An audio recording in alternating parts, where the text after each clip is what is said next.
As an advanced medical practitioner and pharmacist practicing in family medicine, a common topic which many patients and healthcare professionals don't know about is temperature and how it affects your blood pressure readings.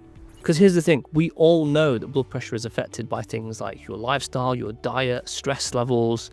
But one thing that not a lot of people know about is how temperature affects your blood pressure. So in this video, we're going to go through all of it in a lot of detail. We're even going to do experiments to see what happens to our blood pressure when we take it in a cold environment and what happens when we take it in a warm environment, and loads more. So be sure to watch the full video and let's begin. So here's the plan. To do this experiment, I'm going to be exposing myself to the cold temperatures for 10 minutes and then taking my blood pressure. And then we're also going to do the exact same, but to warmer temperatures for 10 minutes and then doing my blood pressure again. And I think you are going to be quite shocked with these results. So to begin the experiment, we're going to need what we call a baseline. So this is going to be the blood pressure reading that we compare our other readings that we do in different temperatures, okay? So to do my baseline, I've done it whilst I've been at home. The room temperature, like the ambient room temperature of my home, is always set at 21 degrees Celsius. That's about 70 Fahrenheit, okay? So that's what we always have the thermostat on. And as you can see in the video showing me take the blood pressure, I'm just going to work through everything that I've done to show you how I've taken my blood pressure reading correctly. So first of all, you can see I followed the 30-minute rule, so no eating, no smoking, no caffeine or exercise beforehand. And I was sat comfortably with my feet flat on the floor. You can see also my back is supported and my arms are resting on the table and the cuff is at heart level. Also, I didn't have to go to the bathroom. I'd already had a bathroom break. With regards to the cuff position and the placement, I followed 2-finger rule, so 2 fingers above the elbow, and it's snug but not too tight, so I can basically fit just about 2 fingertips underneath, no more than that. And using the correct cuff size is critical, and by the way, it's probably the #1 mistake I see a lot of patients making, but we'll go into that in a bit more detail later. And with all our A&D medical devices, the blood pressure cuffs all come with a little dot, a little marker on the cuff. And this is aligned with my middle finger for perfect placement. When I was ready, I clicked start, and to make sure my arms were supported and I wasn't moving, I wasn't chewing or talking, and as you can see, I wasn't blocking the tube. This is the gold standard for getting an accurate blood pressure reading. So in this video, throughout the entire experiment, I have used our A&D Medical Precision Check Pro device. This is the monitor, the blood pressure monitor I'm going to be using for every single blood pressure we take. And when doing all the blood pressures in this experiment, I've actually had our trademarked Tri-Check technology switched on this blood pressure monitor. This basically means that the blood pressure monitor takes 3 consecutive readings, and you can adjust the intervals between each reading. You can pick 30 seconds, 60 seconds, or 120 seconds. For this experiment, I've always chosen the 60-second option.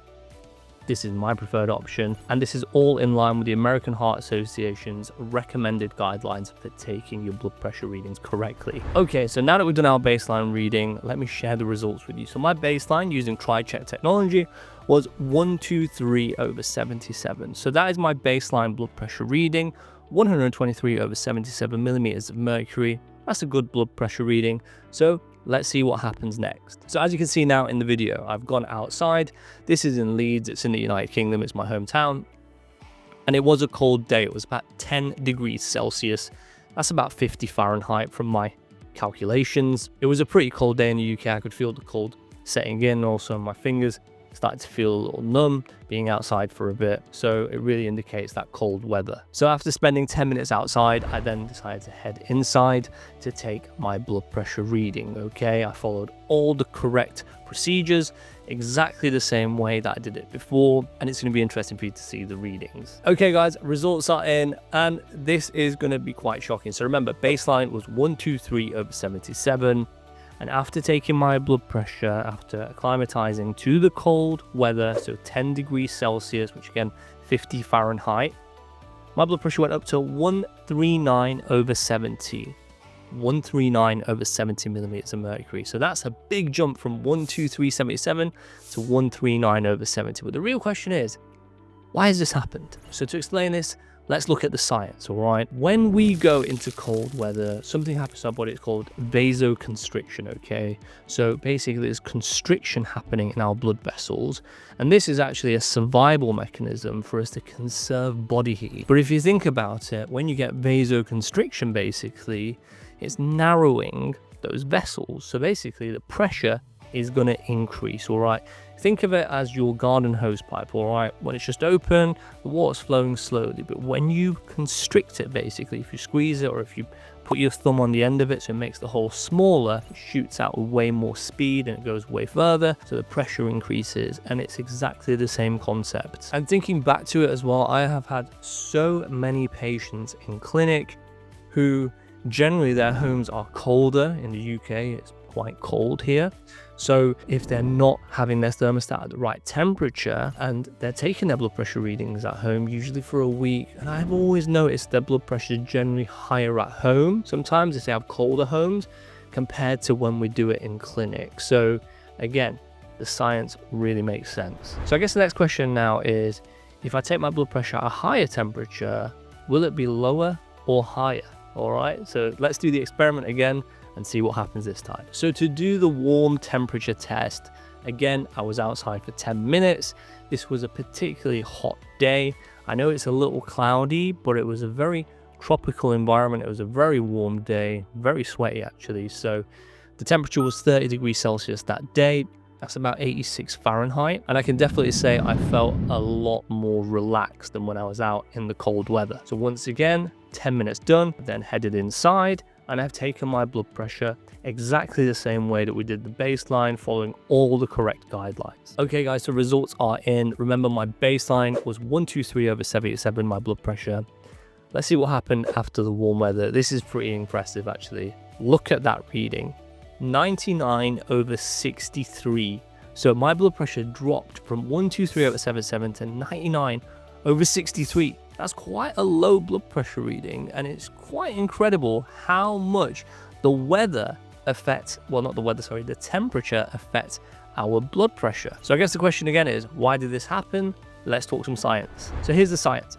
In warm weather, our body does the opposite. We get vasodilation, all right? So the blood vessels dilate, and this is to help regulate our body temperature. So that dilation basically allows our blood pressure to drop, which is one of the reasons why in warmer weather, sometimes we feel a bit more faint or dizzy, especially if we stand up too quickly. This is quite a common problem in warmer climate areas. Now, there is more and more research coming out about temperature and its effect on blood pressure. There was something in the Journal of Hypertension, which was really interesting. They basically found that for every 1 degree Celsius drop in room temperature, basically our systolic blood pressure would increase by 0.48 millimeters of mercury, and our diastolic blood pressure would increase by 0.45 millimeters of mercury. In this study, they examined about 4,659 participants and really analyzing their home room temperatures and the effect that has on blood pressure readings. The moral of the story is that the colder your home is, the higher the blood pressure readings they were getting compared to warmer homes. So I guess this suggests that we should all keep our homes adequately heated at a constant temperature, perhaps using your thermostat at home. And I guess this is particularly important in the winters, or if you live somewhere that's a bit of a colder climate. This takes me back also to a story about a patient. I remember once doing a home visit, and this patient's home was really, really warm. Their house was about 30 degrees Celsius. When I looked at the thermostat at their house, that's about 86 Fahrenheit. Their blood pressure was always much lower at home compared to in clinic. And you know, this perhaps is one of the reasons for those blood pressure readings. So next question is, what temperature should one keep their home at? I personally think that most homes should be kept at about 21 degrees Celsius. That's about 70 Fahrenheit. So now that you know just how much the temperature can affect our blood pressure, here at A&D Medical, I don't know if you know this, but we actually invented the digital home blood pressure monitor back in 1977. So we have been at the forefront of providing the most accurate blood pressure readings since then. And what I really love about A&D Medical and our products is we're always innovating. We're always bringing new things, all right? This in my hand is the A&D Medical Precision Check Pro device. It's one of our newer devices.